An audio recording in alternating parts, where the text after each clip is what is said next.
The Little Prince. Written and illustrated by Antoine de Saint-Exupéry. Translated from the French by Catherine Woods. To Leon Worth. Chapter 1. I ask the indulgence of the children who may read this book for dedicating it to a grown-up. I have a serious reason: he is the best friend I have in the world. I have another reason: this grown-up understands everything, even books about children. I have a third reason: he lives in France where he is hungry and cold. He needs cheering up. If all these reasons are not enough, I will dedicate the book to the child from whom this grown-up grew. All grown-ups were once children, although few of them remember it. And so I correct my dedication. To Leon Worth. When he was a little boy. Once when I was 6 years old, I saw a magnificent picture in a book called True Stories from Nature, about the primeval forest. It was a picture of a boa constrictor in the act of swallowing an animal. Here is a copy of the drawing. In the book it said, boa constrictors swallow their prey whole, without chewing it. After that they are not able to move, and they sleep through the 6 months that they need for digestion. I pondered deeply then over the adventures of the jungle. And after some work with a colored pencil I succeeded in making my first drawing.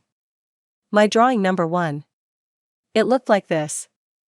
I showed my masterpiece to the grown-ups and asked them whether the drawing frightened them. But they answered, frightened? Why should anyone be frightened by a hat? My drawing was not a picture of a hat. It was a picture of a boa constrictor digesting an elephant.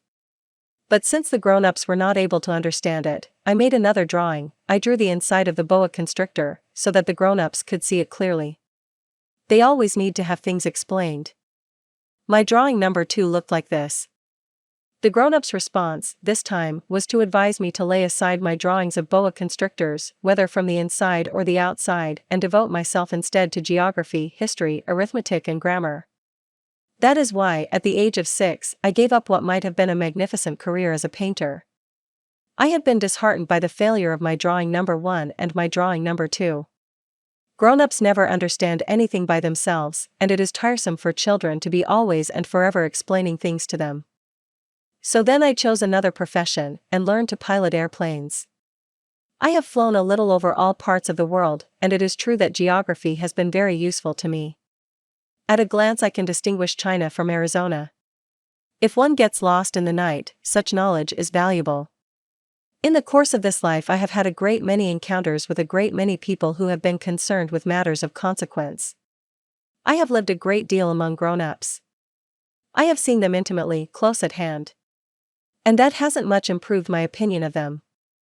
Whenever I met one of them who seemed to me at all clear-sighted, I tried the experiment of showing him my drawing number 1, which I have always kept.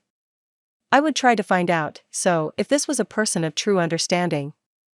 But, whoever it was, he or she would always say, "That is a hat." Then I would never talk to that person about boa constrictors, or primeval forests, or stars. I would bring myself down to his level. I would talk to him about bridge and golf and politics and neckties. And the grown-up would be greatly pleased to have met such a sensible man. Chapter 2. So I lived my life alone, without anyone that I could really talk to, until I had an accident with my plane in the desert of Sahara 6 years ago. Something was broken in my engine. And as I had with me neither a mechanic nor any passengers, I set myself to attempt the difficult repairs all alone. It was a question of life or death for me. I had scarcely enough drinking water to last a week. The first night, then, I went to sleep on the sand, 1,000 miles from any human habitation. I was more isolated than a shipwrecked sailor on a raft in the middle of the ocean. Thus you can imagine my amazement, at sunrise, when I was awakened by an odd little voice. It said, "If you please draw me a sheep." What? Draw me a sheep? I jumped to my feet, completely thunderstruck. I blinked my eyes hard. I looked carefully all around me. And I saw a most extraordinary small person, who stood there examining me with great seriousness. Here you may see the best portrait that, later, I was able to make of him. But my drawing is certainly very much less charming than its model. That, however, is not my fault. The grown-ups discouraged me in my painter's career when I was 6 years old, and I never learned to draw anything except boas from the outside and boas from the inside. Now I stared at this sudden apparition with my eyes fairly starting out of my head in astonishment. Remember, I had crashed in the desert 1,000 miles from any inhabited region.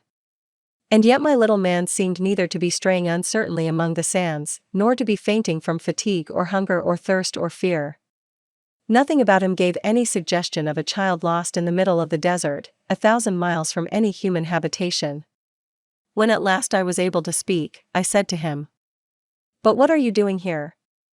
And in answer he repeated, very slowly, as if he were speaking of a matter of great consequence, "If you please draw me a sheep." When a mystery is too overpowering, one dare not disobey. Absurd as it might seem to me, 1,000 miles from any human habitation and in danger of death, I took out of my pocket a sheet of paper and my fountain pen. But then I remembered how my studies had been concentrated on geography, history, arithmetic and grammar, and I told the little chap, a little crossly too, that I did not know how to draw. He answered me, "That doesn't matter. Draw me a sheep." But I had never drawn a sheep. So I drew for him one of the two pictures I had drawn so often. It was that of the boa constrictor from the outside. And I was astounded to hear the little fellow greet it with, "No, no, no. I do not want an elephant inside a boa constrictor. A boa constrictor is a very dangerous creature, and an elephant is very cumbersome. Where I live, everything is very small. What I need is a sheep. Draw me a sheep." So then I made a drawing. He looked at it carefully, then he said, "No. This sheep is already very sickly. Make me another." So I made another drawing. My friend smiled gently and indulgently. "You see yourself," he said, "that this is not a sheep. This is a ram. It has horns." So then I did my drawing over once more. But it was rejected too, just like the others. "This one is too old. I want a sheep that will live a long time." By this time my patience was exhausted, because I was in a hurry to start taking my engine apart. So I tossed off this drawing. And I threw out an explanation with it. "This is only his box. The sheep you asked for is inside." I was very surprised to see a light break over the face of my young judge. "That is exactly the way I wanted it. Do you think that this sheep will have to have a great deal of grass?" "Why?" "Because where I live everything is very small." "There will surely be enough grass for him," I said. "It is a very small sheep that I have given you." He bent his head over the drawing. "Not so small that look. He has gone to sleep." And that is how I made the acquaintance of the little prince. Chapter 3. It took me a long time to learn where he came from. The little prince, who asked me so many questions, never seemed to hear the ones I asked him. It was from words dropped by chance that, little by little, everything was revealed to me. The first time he saw my airplane, for instance, "I shall not draw my airplane, that would be much too complicated for me," he asked me. "What is that object?" "That is not an object.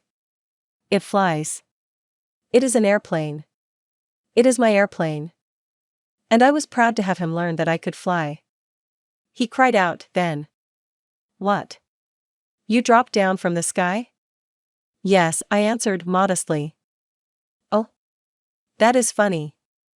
And the little prince broke into a lovely peal of laughter, which irritated me very much.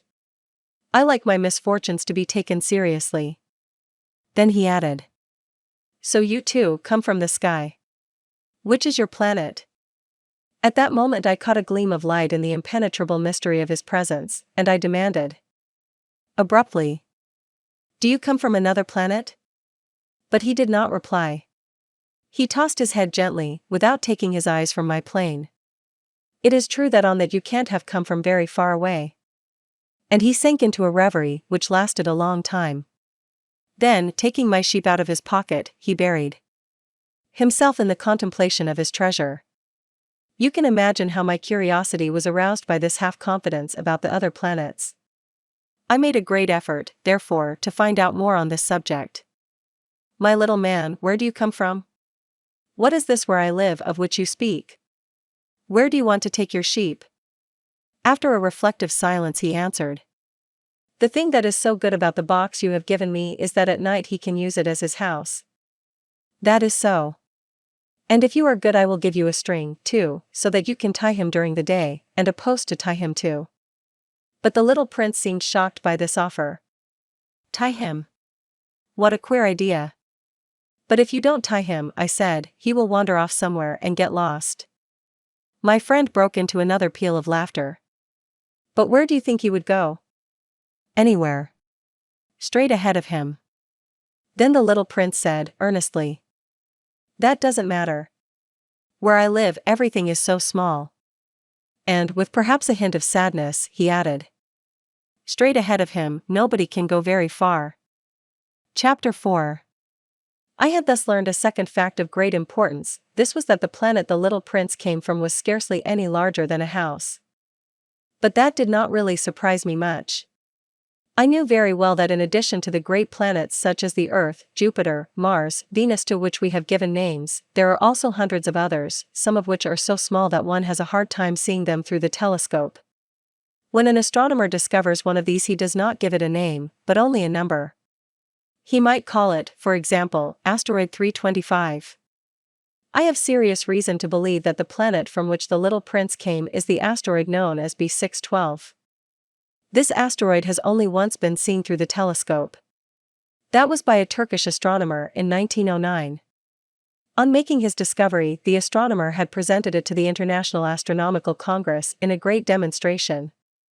But he was in Turkish costume, and so nobody would believe what he said. Grown-ups are like that. Fortunately, however, for the reputation of asteroid B612, a Turkish dictator made a law that his subjects, under pain of death, should change to European costume. So in 1920 the astronomer gave his demonstration all over again, dressed with impressive style and elegance. And this time everybody accepted his report. If I have told you these details about the asteroid, and made a note of its number for you, it is on account of the grown-ups and their ways. When you tell them that you have made a new friend, they never ask you any questions about essential matters. They never say to you, what does his voice sound like? What games does he love best? Does he collect butterflies? Instead, they demand, how old is he? How many brothers has he? How much does he weigh?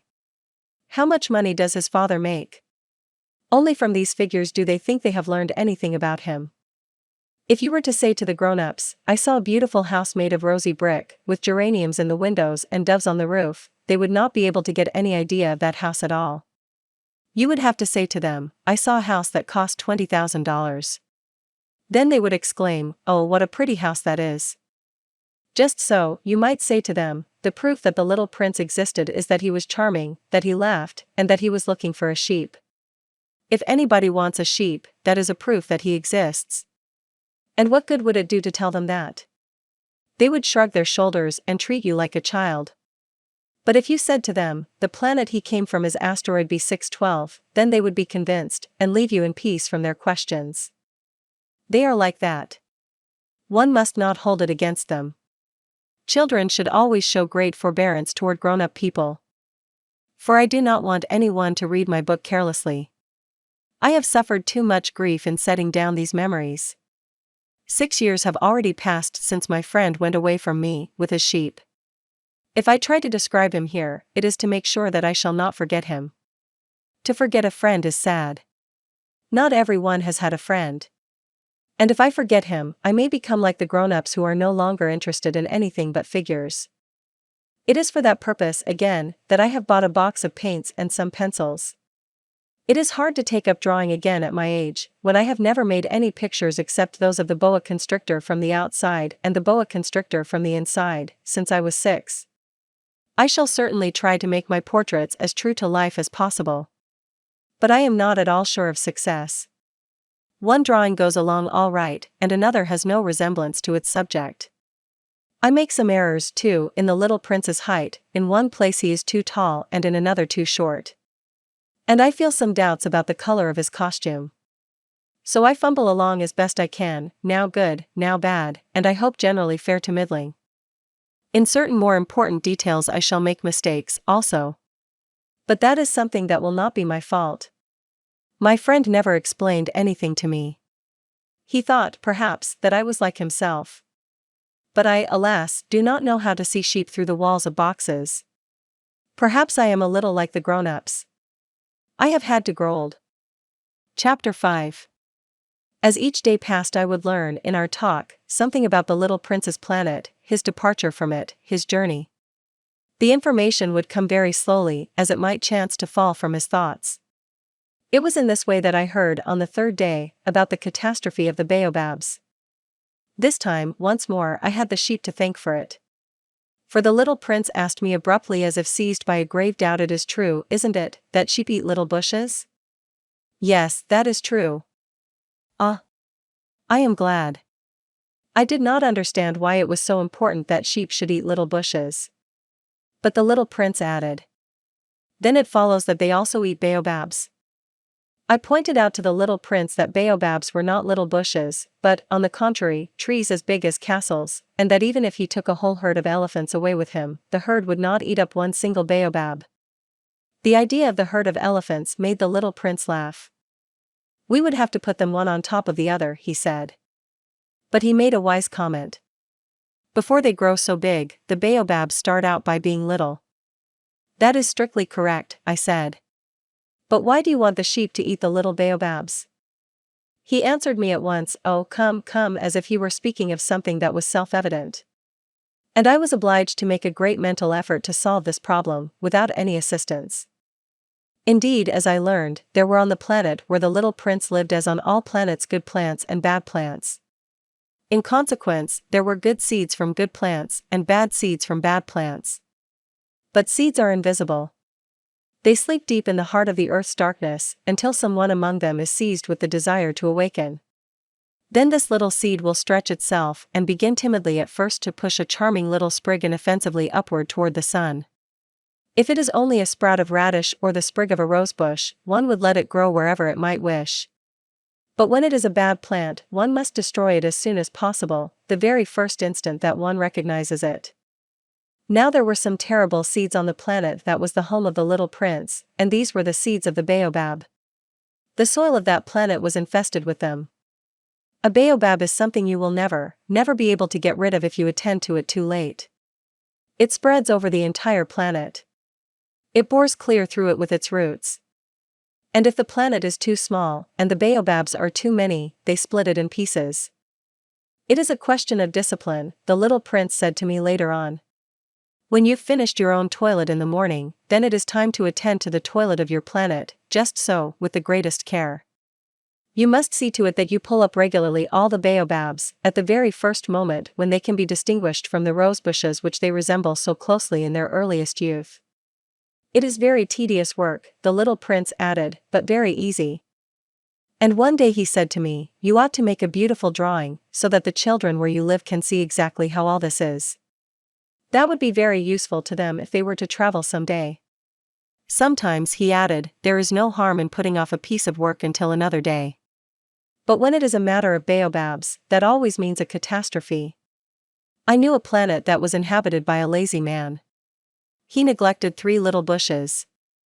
So, as the little prince described it to me, I have made a drawing of that planet. I do not much like to take the tone of a moralist. But the danger of the baobabs is so little understood, and such considerable risks would be run by anyone who might get lost on an asteroid, that for once I am breaking through my reserve. Children, I say plainly, watch out for the baobabs. My friends, like myself, have been skirting this danger for a long time, without ever knowing it, and so it is for them that I have worked so hard over this drawing. The lesson which I pass on by this means is worth all the trouble it has cost me. Perhaps you will ask me, why are there no other drawing in this book as magnificent and impressive as this drawing of the baobabs? The reply is simple. I have tried. But with the others I have not been successful. When I made the drawing of the baobabs, I was carried beyond myself by the inspiring force of urgent necessity. Chapter 6. Oh, little prince. Bit by bit I came to understand the secrets of your sad little life. For a long time you had found your only entertainment in the quiet pleasure of looking at the sunset. I learned that new detail on the morning of the 4th day, when you said to me, "I am very fond of sunsets. Come, let us go look at a sunset now." "But we must wait," I said. "Wait? For what?" For the sunset. We must wait until it is time. At first you seemed to be very much surprised. And then you laughed to yourself. You said to me, I am always thinking that I am at home. Just so. Everybody knows that when it is noon in the United States the sun is setting over France. If you could fly to France in 1 minute, you could go straight into the sunset, right from noon. Unfortunately, France is too far away for that. But on your tiny planet, my little prince, all you need do is move your chair a few steps. You can see the day end and the twilight falling whenever you like. One day you said to me, I saw the sunset 44 times. And a little later you added, you know one loves the sunset when one is so sad. Were you so sad, then? I asked on the day of the 44 sunsets. But the little prince made no reply. Chapter 7. On the 5th day again, as always, it was thanks to the sheep the secret of the little prince's life was revealed to me. Abruptly, without anything to lead up to it, and as if the question had been born of long and silent meditation on his problem, he demanded. A sheep, if it eats little bushes, does it eat flowers too? A sheep, I answered, eats anything it finds in its reach. Even flowers that have thorns? Yes, even flowers that have thorns. Then the thorns, what use are they?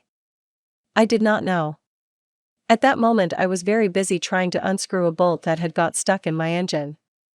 I was very much worried, for it was becoming clear to me that the breakdown of my plane was extremely serious. And I had so little drinking water left that I had to fear for the worst. The thorns, what use are they? The little prince never let go of a question, once he had asked it. As for me, I was upset over that bolt. And I answered with the first thing that came into my head. The thorns are of no use at all. Flowers have thorns just for spite. Oh? There was a moment of complete silence. Then the little prince flashed back at me, with a kind of resentfulness. I don't believe you. Flowers are weak creatures. They are naive. They reassure themselves as best they can. They believe that their thorns are terrible weapons. I did not answer.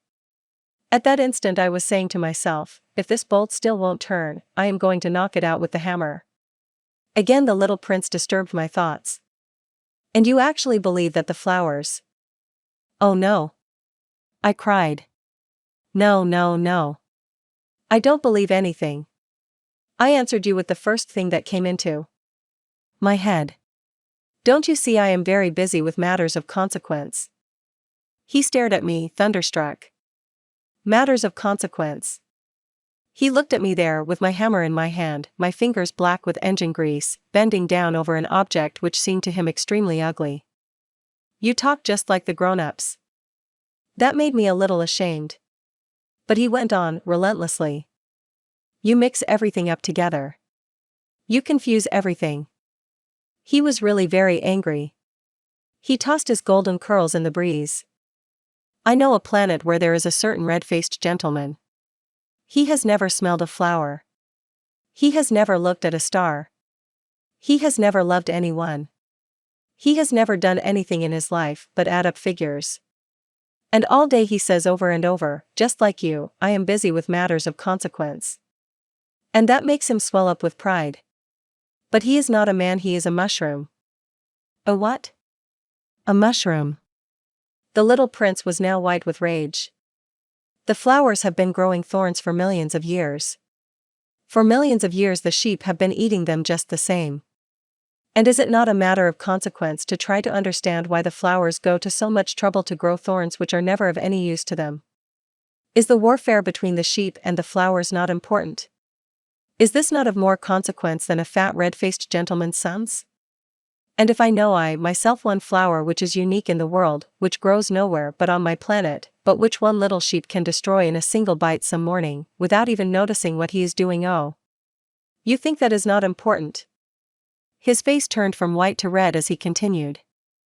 If someone loves a flower of which just one single blossom grows in all the millions and millions of stars, it is enough to make him happy just to look at the stars. He can say to himself, somewhere my flower is there. But if the sheep eats the flower, in one moment all his stars will be darkened. And you think that is not important? He could not say anything more. His words were choked by sobbing. The night had fallen. I had let my tools drop from my hands. Of what moment now was my hammer, my bolt, or thirst, or death? On one star, one planet, my planet, the earth, there was a little prince to be comforted.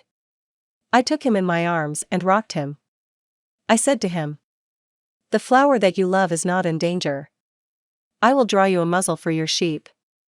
I will draw you a railing to put around your flower. I will." I did not know what to say to him. I felt awkward and blundering. I did not know how I could reach him, where I could overtake him and go on hand in hand with him once more. It is such a secret place, the land of tears. Chapter 8. I soon learned to know this flower better. On the little prince's planet the flowers had always been very simple. They had only one ring of petals, they took up no room at all, they were a trouble to nobody. One morning they would appear in the grass, and by night they would have faded peacefully away. But one day, from a seed blown from no one knew where, a new flower had come up, and the little prince had watched very closely over this small sprout which was not like any other small sprouts on his planet. It might, you see, have been a new kind of baobab. The shrub soon stopped growing, and began to get ready to produce a flower. The little prince, who was present at the first appearance of a huge bud, felt at once that some sort of miraculous apparition must emerge from it. But the flower was not satisfied to complete the preparations for her beauty in the shelter of her green chamber. She chose her colors with the greatest care. She dressed herself slowly. She adjusted her petals one by one. She did not wish to go out into the world all rumpled, like the field poppies. It was only in the full radiance of her beauty that she wished to appear. Oh yes. She was a coquettish creature. And her mysterious adornment lasted for days and days. Then one morning, exactly at sunrise, she suddenly showed herself. And, after working with all this painstaking precision, she yawned and said, "Ah, I am scarcely awake. I beg that you will excuse me. My petals are still all disarranged." But the little prince could not restrain his admiration. "Oh, how beautiful you are!" "Am I not?" the flower responded sweetly. "And I was born at the same moment as the sun." The little prince could guess easily enough that she was not any too modest, but how moving and exciting she was. "I think it is time for breakfast," she added an instant later. "If you would have the kindness to think of my needs." And the little prince, completely abashed, went to look for a sprinkling can of fresh water. So, he tended the flower. So, too, she began very quickly to torment him with her vanity, which was, if the truth be known, a little difficult to deal with. One day, for instance, when she was speaking of her 4 thorns, she said to the little prince, "Let the tigers come with their claws." "There are no tigers on my planet," the little prince objected. "And, anyway, tigers do not eat weeds." "I am not a weed," the flower replied sweetly. "Please excuse me. I am not at all afraid of tigers," she went on, "but I have a horror of drafts." "I suppose you wouldn't have a screen for me?" "A horror of drafts, that is bad luck for a plant," remarked the little prince, and added to himself, "This flower is a very complex creature. At night I want you to put me under a glass globe. It is very cold where you live. In the place I came from. Dash." But she interrupted herself at that point. She had come in the form of a seed. She could not have known anything of any other worlds. Embarrassed over having let herself be caught on the verge of such a naive untruth, she coughed 2 or 3 times, in order to put the little prince in the wrong. "The screen? I was just going to look for it when you spoke to me." Then she forced her cough a little more so that he should suffer from remorse just the same. So the little prince, in spite of all the goodwill that was inseparable from his love, had soon come to doubt her. He had taken seriously words which were without importance, and it made him very unhappy. "I ought not to have listened to her," he confided to me one day. One never ought to listen to the flowers. One should simply look at them and breathe their fragrance. Mine perfumed all my planet. But I did not know how to take pleasure in all her grace. This tale of claws, which disturbed me so much, should only have filled my heart with tenderness and pity. And he continued his confidences. The fact is that I did not know how to understand anything. I ought to have judged by deeds and not by words. She cast her fragrance and her radiance over me. I ought never to have run away from her. I ought to have guessed all the affection that lay behind her poor little stratagems. Flowers are so inconsistent. But I was too young to know how to love her. Chapter 9. I believe that for his escape he took advantage of the migration of a flock of wild birds. On the morning of his departure, he put his planet in perfect order. He carefully cleaned out his active volcanoes. He possessed 2 active volcanoes, and they were very convenient for heating his breakfast in the morning.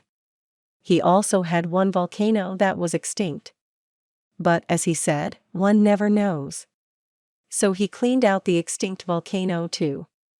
If they are well cleaned out, volcanoes burn slowly and steadily, without any eruptions. Volcanic eruptions are like fires in a chimney. On our Earth we are obviously much too small to clean out our volcanoes. That is why they bring no end of trouble upon us. The little prince also pulled up, with a certain sense of dejection, the last little shoots of the baobabs. He believed that he would never want to return.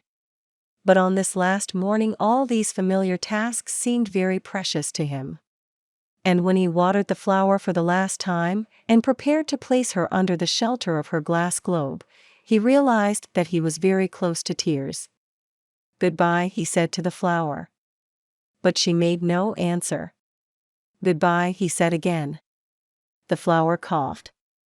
But it was not because she had a cold. "I have been silly," she said to him, at last. "I ask your forgiveness. Try to be happy." He was surprised by this absence of reproaches. He stood there all bewildered, the glass globe held arrested in midair. He did not understand this quiet sweetness. "Of course I love you," the flower said to him. "It is my fault that you have not known it all the while. That is of no importance.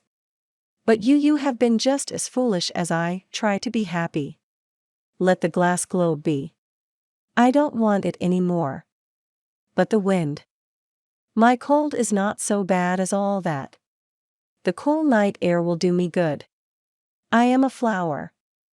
But the animals. Well, I must endure the presence of 2 or 3 caterpillars if I wish to become acquainted with the butterflies. It seems that they are very beautiful. And if not the butterflies and the caterpillars, who will call upon me? You will be far away. As for the large animals, I am not at all afraid of any of them. I have my claws." And, naively, she showed her 4 thorns. Then she added, "Don't linger like this. You have decided to go away. Now go." For she did not want him to see her crying. She was such a proud flower.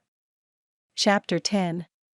He found himself in the neighborhood of the asteroids 325, 326, 327, 328, 329, and 330.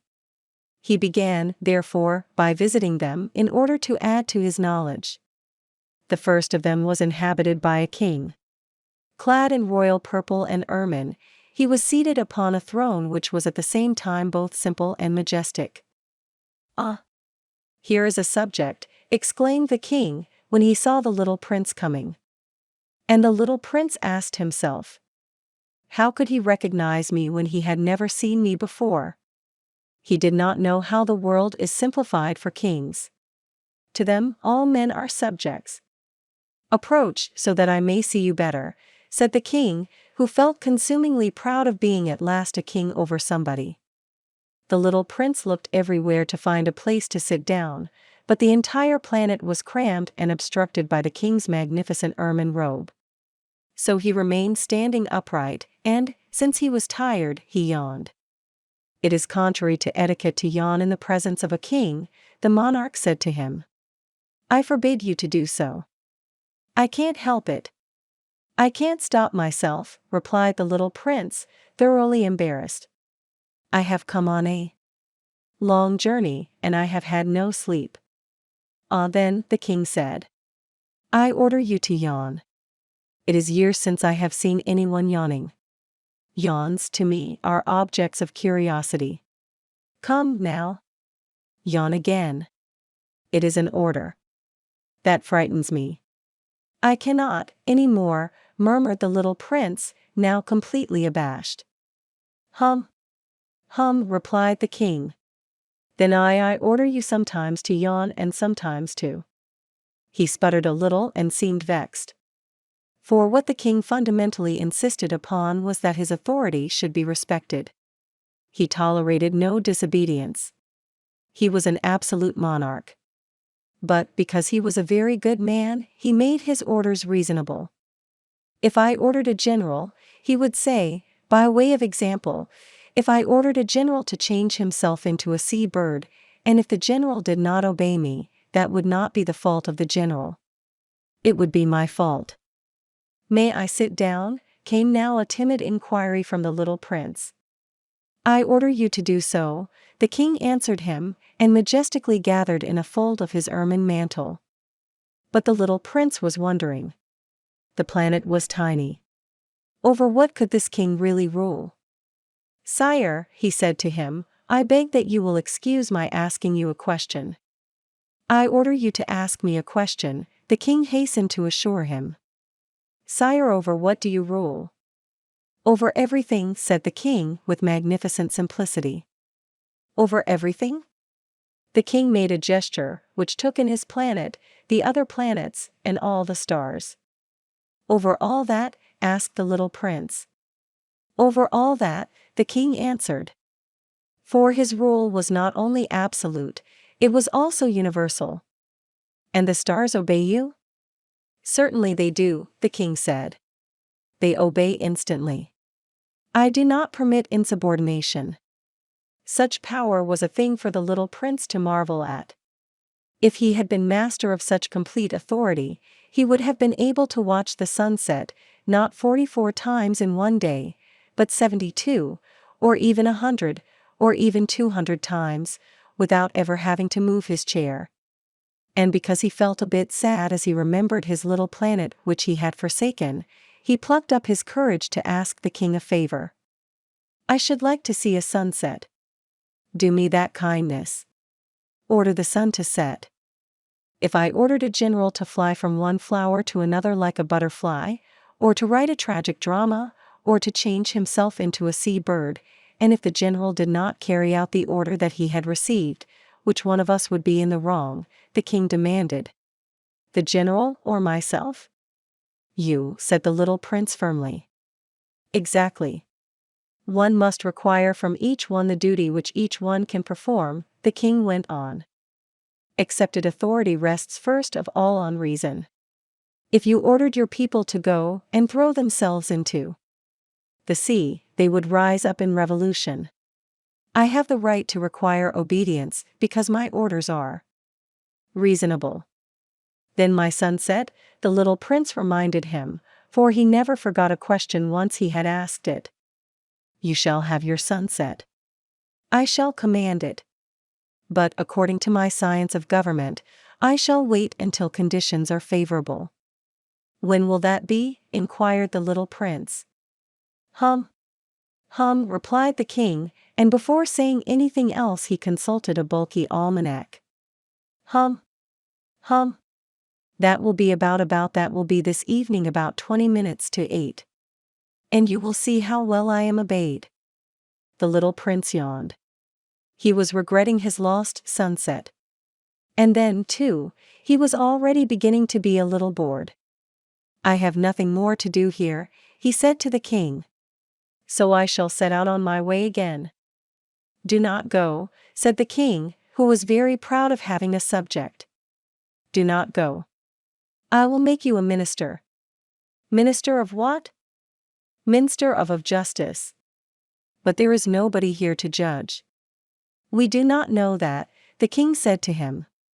"I have not yet made a complete tour of my kingdom. I am very old. There is no room here for a carriage. And it tires me to walk." "Oh, but I have looked already," said the little prince, turning around to give one more glance to the other side of the planet. On that side, as on this, there was nobody at all. "Then you shall judge yourself," the king answered. "That is the most difficult thing of all.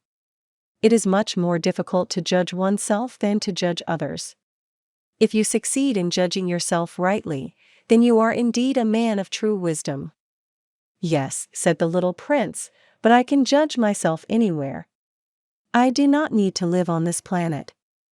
"Hum, said the king. "I have good reason to believe that somewhere on my planet there is an old rat.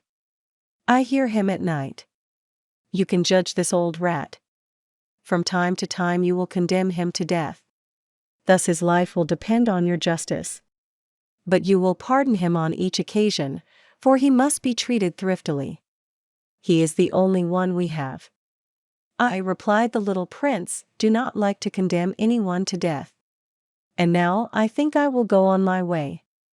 "No," said the king. But the little prince, having now completed his preparations for departure, had no wish to grieve the old monarch. "If your majesty wishes to be promptly obeyed," he said, "he should be able to give me a reasonable order. He should be able, for example, to order me to be gone by the end of 1 minute. It seems to me that conditions are favorable." As the king made no answer, the little prince hesitated a moment. Then, with a sigh, he took his leave. "I make you my ambassador," the king called out, hastily. He had a magnificent air of authority. "The grown-ups are very strange," the little prince said to himself, as he continued on his journey. Chapter 11. The second planet was inhabited by a conceited man. "Ah! I am about to receive a visit from an admirer," he exclaimed from afar, when he first saw the little prince coming. For, to conceited men, all other men are admirers. "Good morning," said the little prince. "That is a queer hat you are wearing." "It is a hat for salutes," the conceited man replied. "It is to raise and salute when people acclaim me. Unfortunately, nobody at all ever passes this way." "Yes," said the little prince, who did not understand what the conceited man was talking about. "Clap your hands, one against the other," the conceited man now directed him. The little prince clapped his hands. The conceited man raised his hat in a modest salute. "This is more entertaining than the visit to the king," the little prince said to himself. And he began again to clap his hands, one against the other. The conceited man again raised his hat in salute. After 5 minutes of this exercise, the little prince grew tired of the game's monotony. "And what should one do to make the hat come down?" he asked. But the conceited man did not hear him. Conceited people never hear anything but praise. "Do you really admire me very much?" he demanded of the little prince. "What does that mean, admire?" "To admire means that you regard me as the handsomest, the best dressed, the richest, and the most intelligent man on this planet. But you are the only man on your planet. Do me this kindness. Admire me just the same." "I admire you," said the little prince, shrugging his shoulders slightly, "but what is there in that to interest you so much?" And the little prince went away. "The grown-ups are certainly very odd," he said to himself, as he continued on his journey. Chapter 12. The next planet was inhabited by a tippler. This was a very short visit, but it plunged the little prince into deep dejection. "What are you doing there?" he said to the tippler, whom he found settled down in silence before a collection of empty bottles and also a collection of full bottles. "I am drinking," replied the tippler with a lugubrious air. "Why are you drinking?" demanded the little prince. "So that I may forget," replied the tippler. "Forget what?" inquired the little prince, who already was sorry for him. "Forget that I am ashamed," the tippler confessed, hanging his head. "Ashamed of what?" insisted the little prince, who wanted to help him. "Ashamed of drinking." The tippler brought his speech to an end and shut himself up in an impregnable silence. And the little prince went away, puzzled. The grown-ups are certainly very, very odd, he said to himself, as he continued on his journey. Chapter 13. The fourth planet belonged to a businessman. This man was so much occupied that he did not even raise his head at the little prince's arrival. "Good morning," the little prince said to him. "Your cigarette has gone out. 3 and 2 make 5. 5 and 7 make 12. 12 and 3 make 15. Good morning. 15 and 7 make 22. 22 and 6 make 28. I haven't time to light it again. 26 and 5 make 31. Phew. Then that makes 501,622,731. 500 million what?" asked the little prince. Are you still there? 501 million. I can't stop. I have so much to do. I am concerned with matters of consequence. I don't amuse myself with balderdash. 2 and 5 make 7.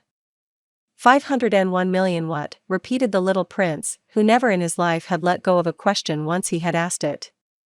The businessman raised his head. During the 54 years that I have inhabited this planet, I have been disturbed only 3 times. The first time was 22 years ago, when some giddy goose fell from goodness knows where. He made the most frightful noise that resounded all over the place, and I made 4 mistakes in my addition. The second time, 11 years ago, I was disturbed by an attack of rheumatism. I don't get enough exercise. I have no time for loafing. The third time, well, this is it. I was saying then 501 millions. Millions of what? The businessman suddenly realized that there was no hope of being left in peace until he answered this question. Millions of those little objects, he said, which one sometimes sees in the sky. Flies? Oh no. Little glittering objects. Bees? Oh no. Little golden objects that set lazy men to idle dreaming. As for me, I am concerned with matters of consequence. There is no time for idle dreaming in my life. Ah. You mean the stars? Yes, that's it.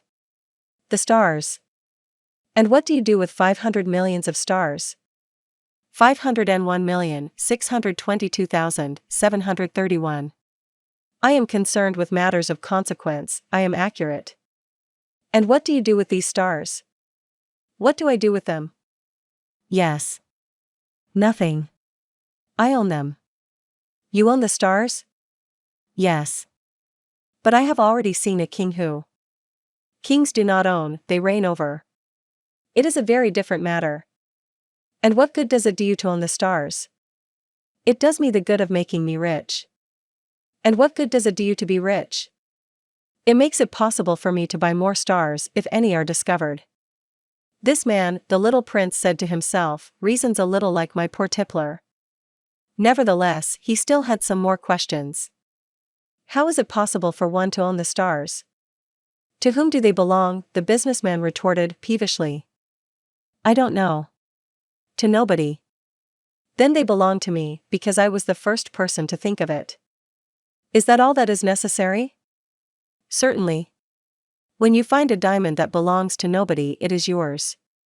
When you discover an island that belongs to nobody, it is yours.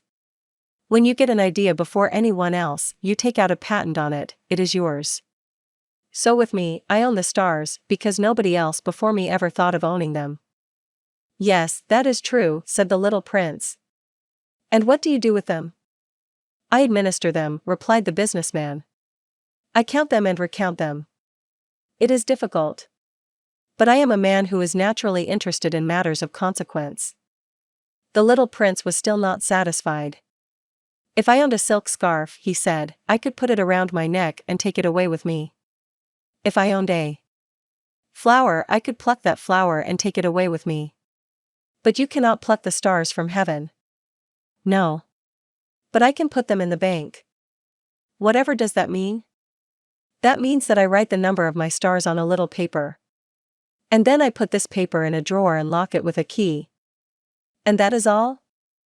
That is enough, said the businessman. It is entertaining, thought the little prince. It is rather poetic. But it is of no great consequence. On matters of consequence, the little prince had ideas which were very different from those of the grown-ups. I myself own a flower, he continued his conversation with the businessman, which I water every day. I own 3 volcanoes, which I clean out every week, for I also clean out the one that is extinct, one never knows. It is of some use to my volcanoes, and it is of some use to my flower, that I own them. But you are of no use to the stars. The businessman opened his mouth, but he found nothing to say in answer. And the little prince went away. The grown-ups are certainly altogether extraordinary, he said simply, talking to himself as he continued on his journey. Chapter 14. The 5th planet was very strange. It was the smallest of all. There was just enough room on it for a street lamp and a lamplighter. The little prince was not able to reach any explanation of the use of a street lamp and a lamplighter, somewhere in the heavens, on a planet which had no people, and not one house. But he said to himself, nevertheless, it may well be that this man is absurd. But he is not so absurd as the king, the conceited man, the businessman and the tippler. For at least his work has some meaning. When he lights his street lamp, it is as if he brought one more star to life, or one flower. When he puts out his lamp, he sends the flower or the star to sleep. That is a beautiful occupation. And since it is beautiful, it is truly useful. When he arrived on the planet, he respectfully saluted the lamplighter. Good morning. Why have you just put out your lamp? Those are the orders, replied the lamplighter. Good morning. What are the orders? The orders are that I put out my lamp.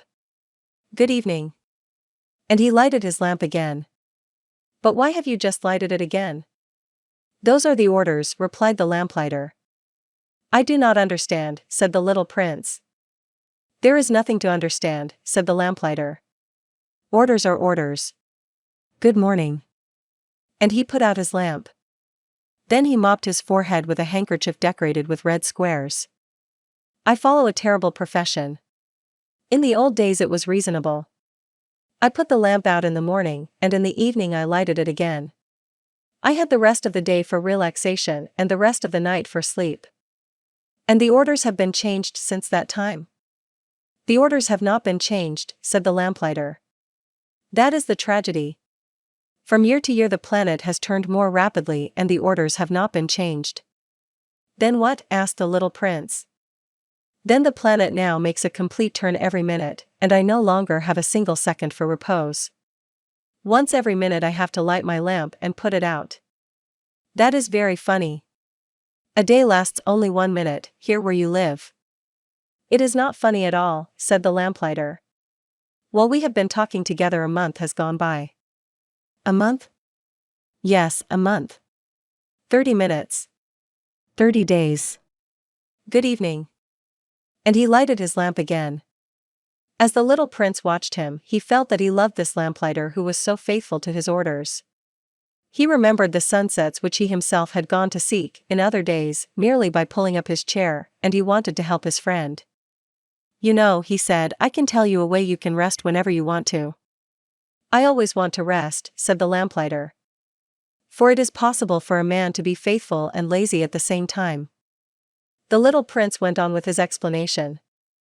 Your planet is so small that 3 strides will take you all the way around it. To be always in the sunshine, you need only walk along rather slowly. When you want to rest, you will walk and the day will last as long as you like. That doesn't do me much good, said the lamplighter. The one thing I love in life is to sleep. Then you're unlucky, said the little prince.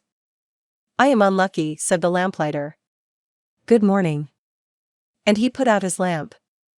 That man, said the little prince to himself, as he continued farther on his journey, that man would be scorned by all the others, by the king, by the conceited man, by the tippler, by the businessman. Nevertheless, he is the only one of them all who does not seem to me ridiculous. Perhaps that is because he is thinking of something else besides himself. He breathed a sigh of regret, and said to himself again, that man is the only one of them all whom I could have made my friend. But his planet is indeed too small. There is no room on it for 2 people. What the little prince did not dare confess was that he was sorry most of all to leave this planet, because it was blessed every day with 1,440 sunsets. Chapter 15. The sixth planet was 10 times larger than the last one. It was inhabited by an old gentleman who wrote voluminous books. "Oh, look! Here is an explorer," he exclaimed to himself when he saw the little prince coming. The little prince sat down on the table and panted a little. He had already traveled so much and so far. "Where do you come from?" the old gentleman said to him. "What is that big book?" said the little prince. "What are you doing?" "I am a geographer," said the old gentleman. "What is a geographer?" asked the little prince. "A geographer is a scholar who knows the location of all the seas, rivers, towns, mountains, and deserts." "That is very interesting," said the little prince. "Here at last is a man who has a real profession."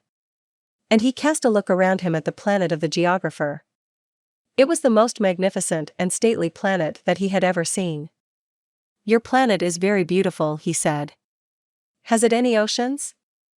"I couldn't tell you," said the geographer. "Ah." The little prince was disappointed. "Has it any mountains?" "I couldn't tell you," said the geographer. "And towns and rivers and deserts?" "I couldn't tell you that, either." "But you are a geographer." "Exactly," the geographer said. "But I am not an explorer. I haven't a single explorer on my planet. It is not the geographer who goes out to count the towns, the rivers, the mountains, the seas, the oceans, and the deserts. The geographer is much too important to go loafing about. He does not leave his desk. But he receives the explorers in his study. He asks them questions and he notes down what they recall of their travels. And if the recollections of any one among them seem interesting to him, the geographer orders an inquiry into that explorer's moral character. Why is that? Because an explorer who told lies would bring disaster on the books of the geographer. So would an explorer who drank too much. Why is that? Asked the little prince. Because intoxicated men see double. Then the geographer would note down 2 mountains in a place where there was only one.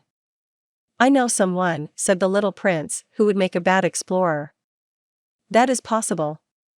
Then, when the moral character of the explorer is shown to be good, an inquiry is ordered into his discovery. One goes to see it. No. That would be too complicated. But one requires the explorer to furnish proofs. For example, if the discovery in question is that of a large mountain, one requires that large stones be brought back from it. The geographer was suddenly stirred to excitement. "But you come from far away. You are an explorer. You shall describe your planet to me." And having opened his big register, the geographer sharpened his pencil. The recitals of explorers are put down first in pencil. One waits until the explorer has furnished proofs, before putting them down in ink. "Well," said the geographer expectantly. "Oh, where I live," said the little prince, "it is not very interesting. It is all so small. I have 3 volcanoes. 2 volcanoes are active and the other is extinct. But one never knows." "One never knows," said the geographer. "I have also a flower." "We do not record flowers," said the geographer. "Why is that?" "The flower is the most beautiful thing on my planet." "We do not record them," said the geographer, "because they are ephemeral." "What does that mean, ephemeral?" "Geographies," said the geographer, "are the books which, of all books, are most concerned with matters of consequence. They never become old-fashioned. It is very rarely that a mountain changes its position. It is very rarely that an ocean empties itself of its waters. We write of eternal things." "But extinct volcanoes may come to life again," the little prince interrupted. "What does that mean? Ephemeral?" "Whether volcanoes are extinct or alive, it comes to the same thing for us," said the geographer. "The thing that matters to us is the mountain. It does not change." "But what does that mean, ephemeral?" repeated the little prince, who never in his life had let go of a question, once he had asked it. "It means, which is in danger of speedy disappearance." "Is my flower in danger of speedy disappearance?" "Certainly it is." My flower is ephemeral, the little prince said to himself, and she has only 4 thorns to defend herself against the world. And I have left her on my planet, all alone. That was his first moment of regret. But he took courage once more. What place would you advise me to visit now? He asked. The planet Earth, replied the geographer. It has a good reputation. And the little prince went away, thinking of his flower. Chapter 16. So then the 7th planet was the Earth. The Earth is not just an ordinary planet. One can count there 111 kings, not forgetting, to be sure, the Negro kings among them, 7,000 geographers, 900,000 businessmen, 7,500,000 tipplers, 311 million conceited men, that is to say, about 2 billion grown-ups. To give you an idea of the size of the Earth, I will tell you that before the invention of electricity it was necessary to maintain, over the whole of the 6 continents, a veritable army of 462,511 lamplighters for the street lamps. Seen from a slight distance, that would make a splendid spectacle. The movements of this army would be regulated like those of the ballet and the opera.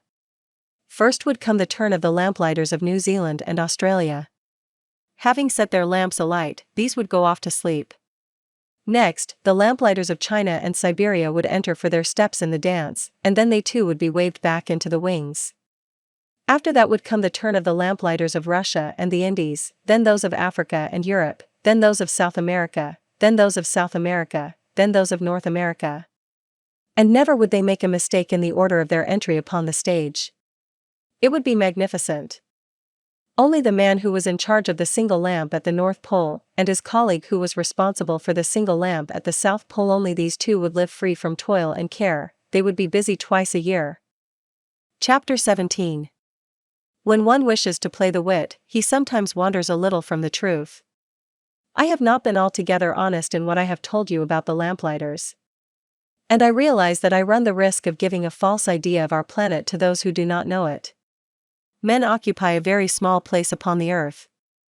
If the 2 billion inhabitants who people its surface were all to stand upright and somewhat crowded together, as they do for some big public assembly, they could easily be put into one public square 20 miles long and 20 miles wide. All humanity could be piled up on a small Pacific islet. The grown-ups, to be sure, will not believe you when you tell them that. They imagine that they fill a great deal of space. They fancy themselves as important as the baobabs. You should advise them, then, to make their own calculations. They adore figures, and that will please them. But do not waste your time on this extra task. It is unnecessary. You have, I know, confidence in me. When the little prince arrived on the Earth, he was very much surprised not to see any people. He was beginning to be afraid he had come to the wrong planet, when a coil of gold, the color of the moonlight, flashed across the sand. "Good evening," said the little prince courteously. "Good evening," said the snake. "What planet is this on which I have come down?" asked the little prince. "This is the Earth, this is Africa," the snake answered. "Ah. Then there are no people on the Earth?" "This is the desert." "There are no people in the desert." "The Earth is large," said the snake. The little prince sat down on a stone and raised his eyes toward the sky. "I wonder," he said, "whether the stars are set alight in heaven so that one day each one of us may find his own again. Look at my planet. It is right there above us. But how far away it is." "It is beautiful," the snake said. "What has brought you here?" "I have been having some trouble with a flower," said the little prince. "Ah," said the snake. And they were both silent. "Where are the men?" the little prince at last took up the conversation again. "It is a little lonely in the desert." "It is also lonely among men," the snake said. The little prince gazed at him for a long time. "You are a funny animal," he said at last. "You are no thicker than a finger." "But I am more powerful than the finger of a king," said the snake.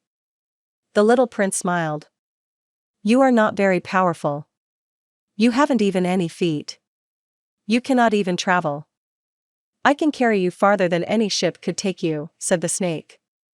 He twined himself around the little prince's ankle, like a golden bracelet. "Whomever I touch, I send back to the Earth from whence he came," the snake spoke again. "But you are innocent and true, and you come from a star. The little prince made no reply. You move me to pity. You are so weak on this earth made of granite, the snake said. I can help you someday if you grow too homesick for your own planet. I can. Oh. I understand you very well, said the little prince. But why do you always speak in riddles? I solve them all, said the snake. And they were both silent. Chapter 18. The little prince crossed the desert and met with only one flower. It was a flower with 3 petals, a flower of no account at all. Good morning, said the little prince. Good morning, said the flower. Where are the men? The little prince asked politely. The flower had once seen a caravan passing. Men, she echoed. I think there are 6 or 7 of them in existence. I saw them several years ago. But one never knows where to find them. The wind blows them away. They have no roots, and that makes their life very difficult. Goodbye, said the little prince. Goodbye, said the flower. Chapter 19. After that, the little prince climbed a high mountain. The only mountains he had ever known were the 3 volcanoes, which came up to his knees. And he used the extinct volcano as a footstool. From a mountain as high as this one, he said to himself, I shall be able to see the whole planet at one glance, and all the people. But he saw nothing save peaks of rock that were sharpened like needles. Good morning, he said courteously. Good morning, good morning, good morning, answered the echo. Who are you? Said the little prince. Who are you, who are you, who are you? Answered the echo. Be my friends. I am all alone, he said. I am all alone, all alone, all alone, answered the echo. What a queer planet, he thought. It is altogether dry and altogether pointed and altogether harsh and forbidding. And the people have no imagination. They repeat whatever one says to them. On my planet I had a flower, she always was the first to speak. Chapter 20. But it happened that after walking for a long time through sand and rocks and snow, the little prince at last came upon a road. And all roads lead to the abodes of men. Good morning, he said. He was standing before a garden all abloom with roses. Good morning, said the roses. The little prince gazed at them. They all looked like his flower. Who are you? He demanded, thunderstruck. We are roses, the roses said. And he was overcome with sadness. His flower had told him that she was the only one of her kind in all the universe. And here were 5,000 of them, all alike, in one single garden. She would be very much annoyed, he said to himself, if she should see that. She would cough most dreadfully, and she would pretend that she was dying, to avoid being laughed at. And I should be obliged to pretend that I was nursing her back to life, for if I did not do that, to humble myself also, she would really allow herself to die. Then he went on with his reflections. I thought that I was rich, with a flower that was unique in all the world, and all I had was a common rose. A common rose and 3 volcanoes that come up to my knees, and one of them perhaps extinct forever. That doesn't make me a very great prince. And he lay down in the grass and cried. Chapter 21. It was then that the fox appeared. Good morning, said the fox. Good morning, the little prince responded politely, although when he turned around he saw nothing. I am right here, the voice said, under the apple tree. Who are you? Asked the little prince, and added, You are very pretty to look at. I am a fox, the fox said. Come and play with me, proposed the little prince. I am so unhappy. I cannot play with you, the fox said. I am not tamed. Ah. Please excuse me, said the little prince. But, after some thought, he added. What does that mean, tame? You do not live here, said the fox. What is it that you are looking for?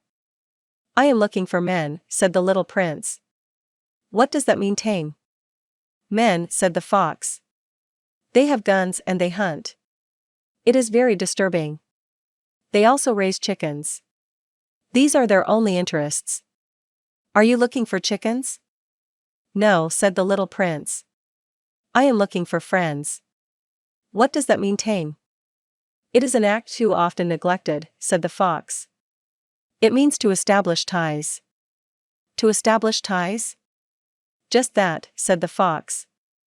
To me, you are still nothing more than a little boy who is just like 100,000 other little boys. And I have no need of you.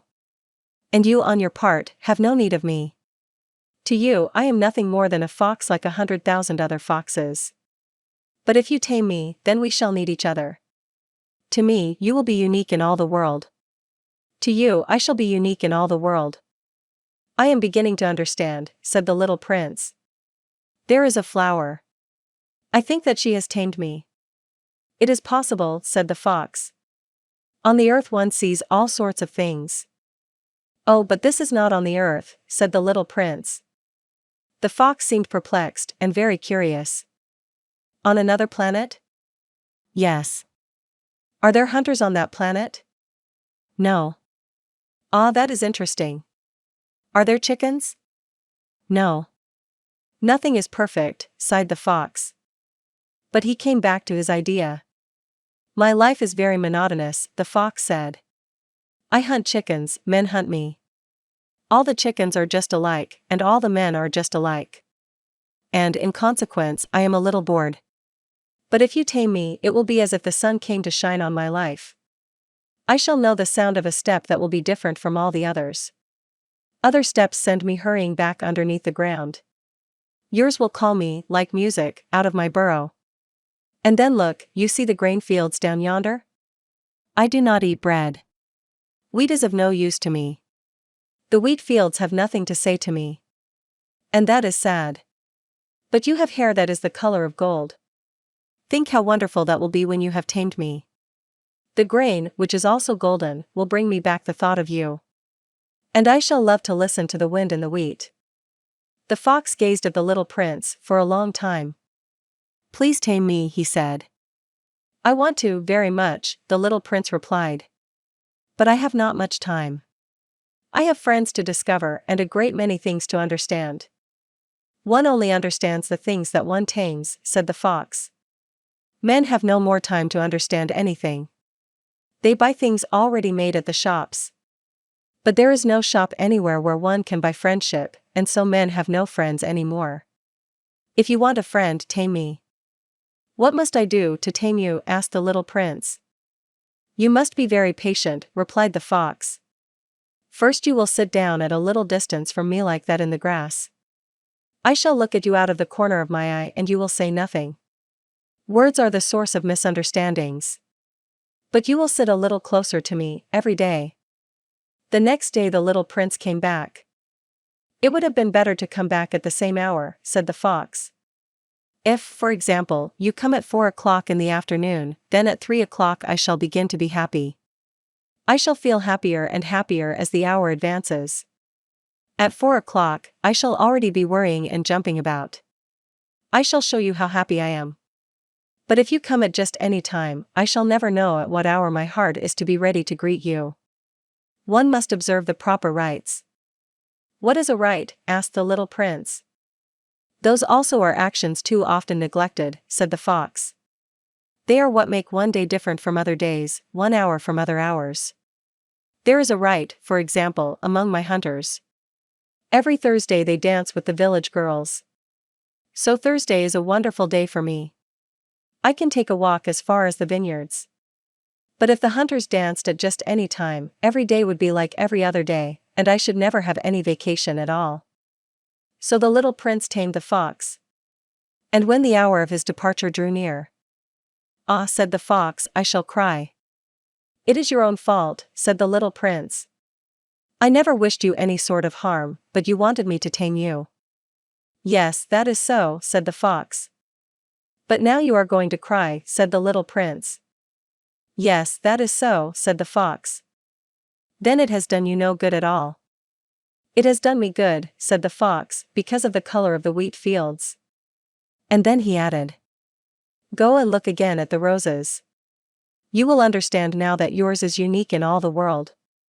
Then come back to say goodbye to me, and I will make you a present of a secret." The little prince went away to look again at the roses. "You are not at all like my rose," he said. "As yet you are nothing. No one has tamed you, and you have tamed no one. You are like my fox when I first knew him. He was only a fox like 100,000 other foxes. But I have made him my friend, and now he is unique in all the world." And the roses were very much embarrassed. "You are beautiful, but you are empty," he went on. "One could not die for you. To be sure, an ordinary passerby would think that my rose looked just like you, the rose that belongs to me. But in herself alone she is more important than all the hundreds of you other roses, because it is she that I have watered, because it is she that I have put under the glass globe, because it is she that I have sheltered behind the screen, because it is for her that I have killed the caterpillars, except the 2 or 3 that we saved to become butterflies, because it is she that I have listened to, when she grumbled or boasted, or ever sometimes when she said nothing. Because she is my rose." And he went back to meet the fox. "Goodbye," he said. "Goodbye," said the fox. "And now here is my secret, a very simple secret. It is only with the heart that one can see rightly. What is essential is invisible to the eye." "What is essential is invisible to the eye," the little prince repeated, so that he would be sure to remember. "It is the time you have wasted for your rose that makes your rose so important." "It is the time I have wasted for my rose," said the little prince, so that he would be sure to remember. "Men have forgotten this truth," said the fox. "But you must not forget it. You become responsible forever for what you have tamed. You are responsible for your rose." "I am responsible for my rose," the little prince repeated, so that he would be sure to remember. Chapter 22. "Good morning," said the little prince. "Good morning," said the railway switchman. "What do you do here?" the little prince asked. "I sort out travelers in bundles of 1,000, said the switchman. "I send off the trains that carry them, now to the right, now to the left." And a brilliantly lighted express train shook the switchman's cabin as it rushed by with a roar like thunder. "They are in a great hurry," said the little prince. "What are they looking for?" "Not even the locomotive engineer knows that," said the switchman. And a second brilliantly lighted express thundered by in the opposite direction. "Are they coming back already?" demanded the little prince. "These are not the same ones," said the switchman. "It is an exchange." "Were they not satisfied where they were?" asked the little prince. "No one is ever satisfied where he is," said the switchman. And they heard the roaring thunder of a third brilliantly lighted express. "Are they pursuing the first travelers?" demanded the little prince. "They are pursuing nothing at all," said the switchman. "They are asleep in there, or if they are not asleep they are yawning.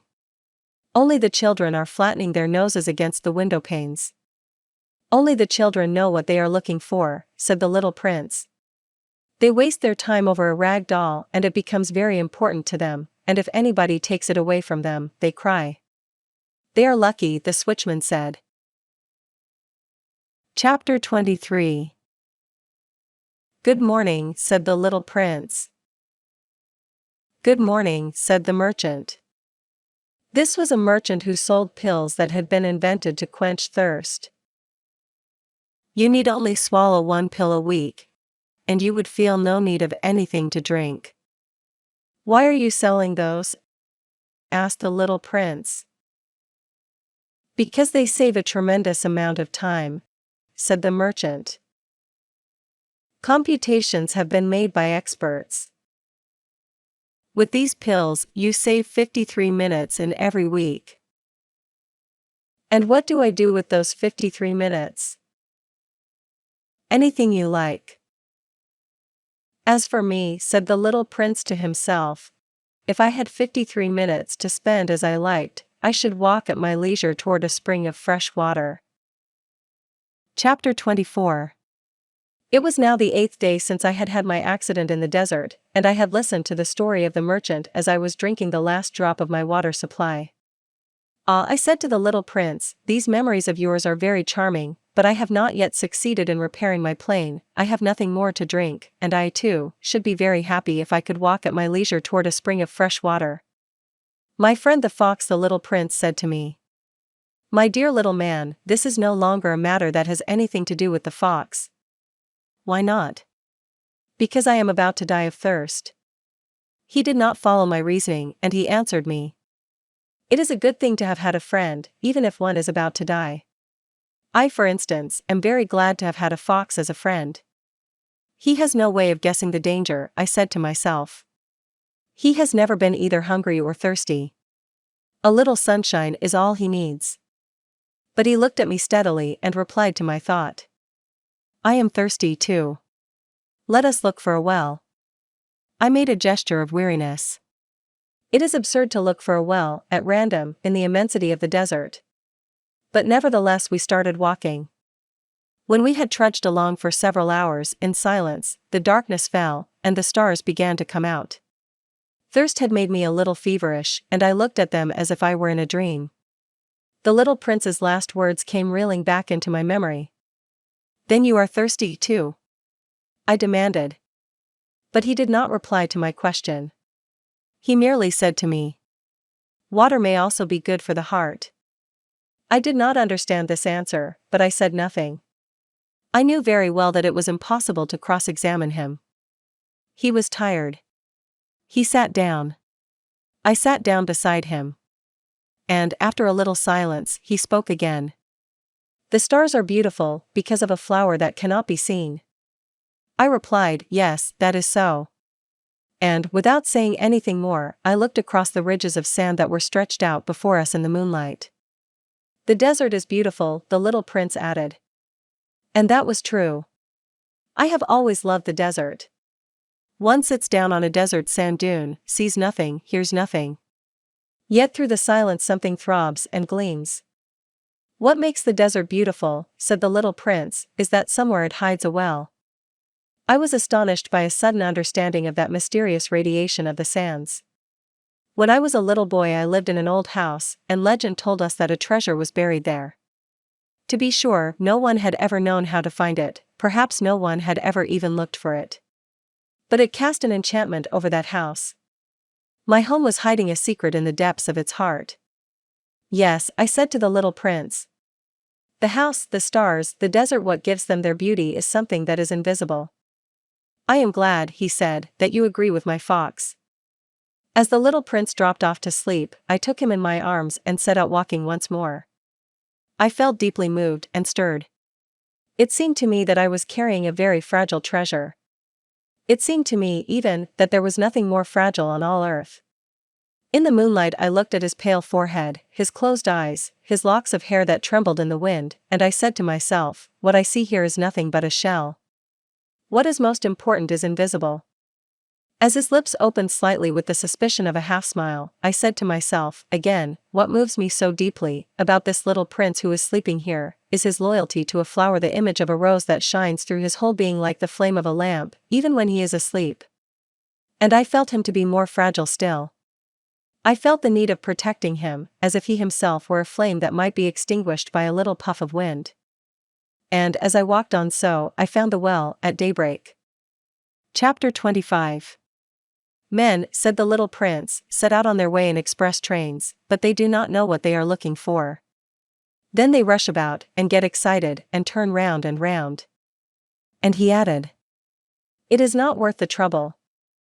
The well that we had come to was not like the wells of the Sahara. The wells of the Sahara are mere holes dug in the sand. This one was like a well in a village. But there was no village here, and I thought I must be dreaming. It is strange, I said to the little prince.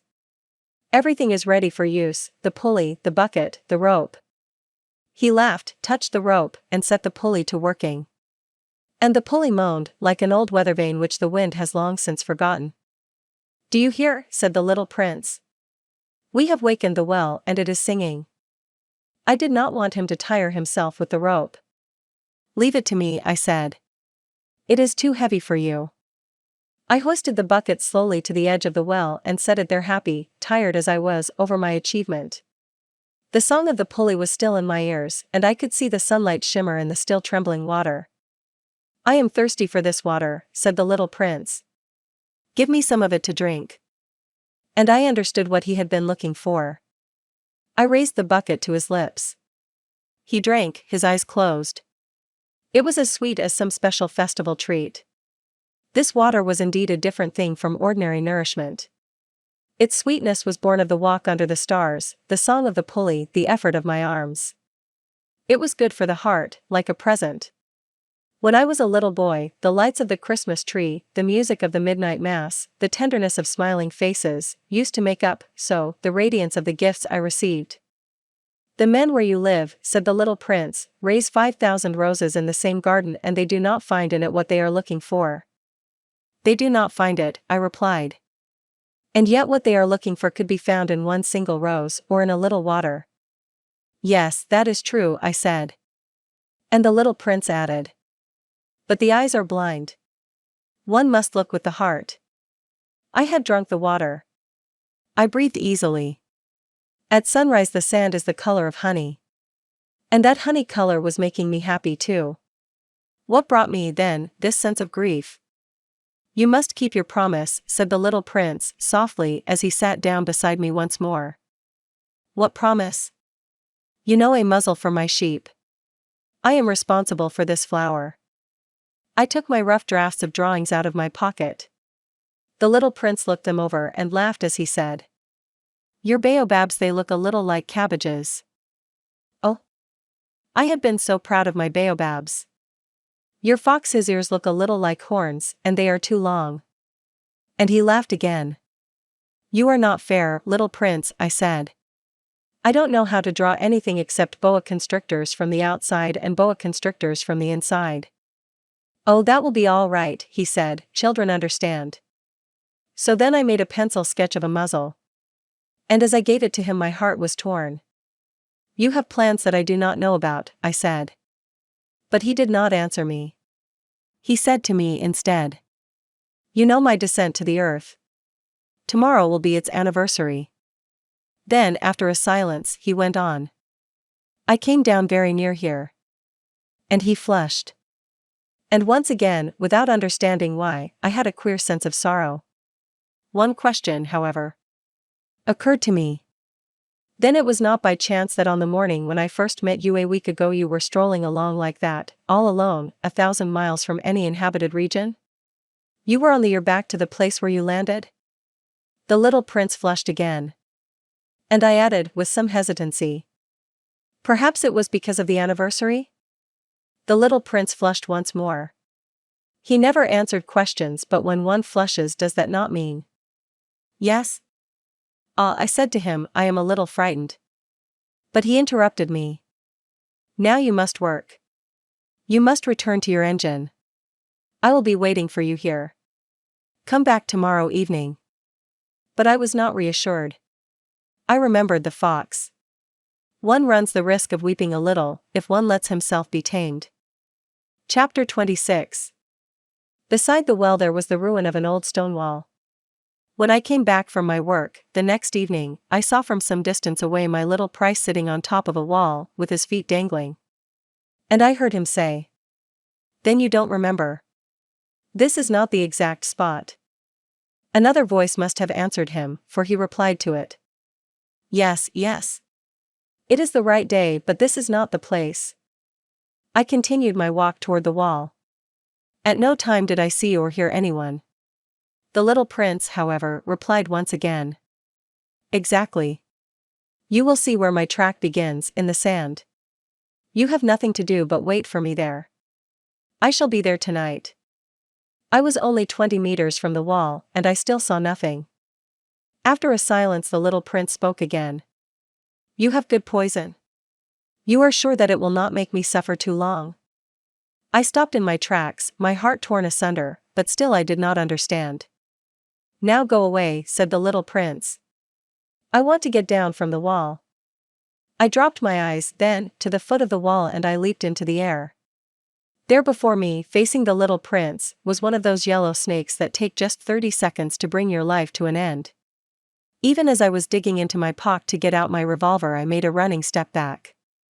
But, at the noise I made, the snake let himself flow easily across the sand like the dying spray of a fountain and, in no apparent hurry, disappeared, with a light metallic sound, among the stones. I reached the wall just in time to catch my little man in my arms. His face was white as snow. What does this mean? I demanded. Why are you talking with snakes? I had loosened the golden muffler that he always wore. I had moistened his temples and had given him some water to drink. And now I did not dare ask him any more questions. He looked at me very gravely and put his arms around my neck. I felt his heart beating like the heart of a dying bird shot with someone's rifle. "I am glad that you have found what was the matter with your engine," he said. "Now you can go back home." "How do you know about that?" I was just coming to tell him that my work had been successful, beyond anything that I had dared to hope. He made no answer to my question, but he added, "I too am going back home today." Then, sadly, "It is much farther. It is much more difficult." I realized clearly that something extraordinary was happening. I was holding him close in my arms as if he were a little child, and yet it seemed to me that he was rushing headlong toward an abyss from which I could do nothing to restrain him. His look was very serious, like someone lost far away. "I have your sheep. And I have the sheep's box. And I have the muzzle." And he gave me a sad smile. I waited a long time. I could see that he was reviving little by little. "Dear little man," I said to him, "you are afraid." He was afraid, there was no doubt about that. But he laughed lightly. "I shall be much more afraid this evening." Once again I felt myself frozen by the sense of something irreparable. And I knew that I could not bear the thought of never hearing that laughter any more. For me, it was like a spring of fresh water in the desert. "Little man," I said, "I want to hear you laugh again." But he said to me, "Tonight, it will be a year. My star, then, can be found right above the place where I came to the earth, a year ago." "Little man," I said, "tell me that it is only a bad dream, this affair of the snake, and the meeting place, and the star." But he did not answer my plea. He said to me instead, "The thing that is important is the thing that is not seen." Yes, I know. It is just as it is with the flower. If you love a flower that lives on a star, it is sweet to look at the sky at night. All the stars are abloom with flowers. Yes, I know. It is just as it is with the water. Because of the pulley and the rope, what you gave me to drink was like music. You remember how good it was. Yes, I know. And at night you will look up at the stars. Where I live everything is so small that I cannot show you where my star is to be found. It is better like that. My star will just be one of the stars for you. And so you will love to watch all the stars in the heavens, they will all be your friends. And, besides, I am going to make you a present." He laughed again. "Ah, little prince, dear little prince. I love to hear that laughter. That is my present. Just that. It will be as it was when we drank the water." "What are you trying to say?" "All men have the stars," he answered, "but they are not the same things for different people. For some who are travelers, the stars are guides. For others they are no more than little lights in the sky. For others who are scholars, they are problems. For my businessman they were wealth. But all these stars are silent. You alone will have the stars as no one else has them." "What are you trying to say?" "In one of the stars I shall be living. In one of them I shall be laughing. And so it will be as if all the stars were laughing, when you look at the sky at night. You will have stars that can laugh." And he laughed again. "And when your sorrow is comforted, time soothes all sorrows, you will be content that you have known me. You will always be my friend. You will want to laugh with me. And you will sometimes open your window, for that pleasure. And your friends will be properly astonished to see you laughing as you look up at the sky. Then you will say to them, 'Yes, the stars always make me laugh.' And they will think you are crazy. It will be a very shabby trick that I shall have played on you." And he laughed again. "It will be as if, in place of the stars, I had given you a great number of little bells that knew how to laugh." And he laughed again. Then he quickly became serious. "Tonight you know. Do not come." "I shall not leave you," I said. "I shall look as if I were suffering. I shall look a little as if I were dying. It is like that. Do not come to see that. It is not worth the trouble. I shall not leave you." But he was worried. "I tell you it is also because of the snake. He must not bite you. Snakes, they are malicious creatures. This one might bite you just for fun. I shall not leave you. But a thought came to reassure him. It is true that they have no more poison for a second bite. That night I did not see him set out on his way. He got away from me without making a sound. When I succeeded in catching up with him, he was walking along with a quick and resolute step. He said to me merely, "Ah, you are there." And he took me by the hand. But he was still worrying. "It was wrong of you to come. You will suffer. I shall look as if I were dead, and that will not be true." I said nothing. "You understand, it is too far. I cannot carry this body with me. It is too heavy." I said nothing. "But it will be like an old abandoned shell. There is nothing sad about old shells." I said nothing. He was a little discouraged. But he made one more effort. "You know, it will be very nice. I too shall look at the stars. All the stars will be wells with a rusty pulley. All the stars will pour out fresh water for me to drink." I said nothing. "That will be so amusing. You will have 500 million little bells, and I shall have 500 million springs of fresh water." And he too said nothing more because he was crying. "Here it is. Let me go on by myself." And he sat down because he was afraid. Then he said again, "You know my flower. I am responsible for her. And she is so weak. She is so naive. She has 4 thorns of no use at all to protect herself against all the world." I too sat down because I was not able to stand up any longer. "There now, that is all." He still hesitated a little, then he got up. He took one step. I could not move. There was nothing but a flash of yellow close to his ankle. He remained motionless for an instant. He did not cry out. He fell as gently as a tree falls. There was not even any sound because of the sand. Chapter 27. And now 6 years have already gone by. I have never yet told the story. The companions who met me on my return were well content to see me alive. I was sad, but I told them, "I am tired." Now my sorrow is comforted a little. That is to say, not entirely. But I know that he did go back to his planet, because I did not find his body at daybreak. It was not such a heavy body, and at night I love to listen to the stars. It is like 500 million little bells.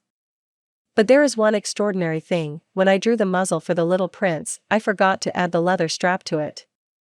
He will never have been able to fasten it on his sheep. So now I keep wondering what is happening on his planet. Perhaps the sheep has eaten the flower. At one time I say to myself, surely not. The little prince shuts his flower under her glass globe every night, and he watches over his sheep very carefully. Then I am happy. And there is sweetness in the laughter of all the stars. But at another time I say to myself, at some moment or other one is absent-minded, and that is enough. On some one evening he forgot the glass globe, or the sheep got out, without making any noise, in the night.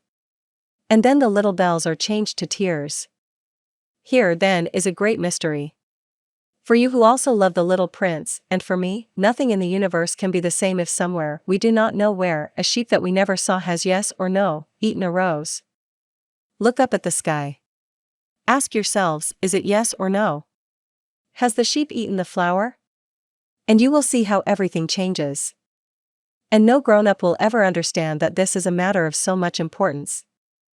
This is, to me, the loveliest and saddest landscape in the world.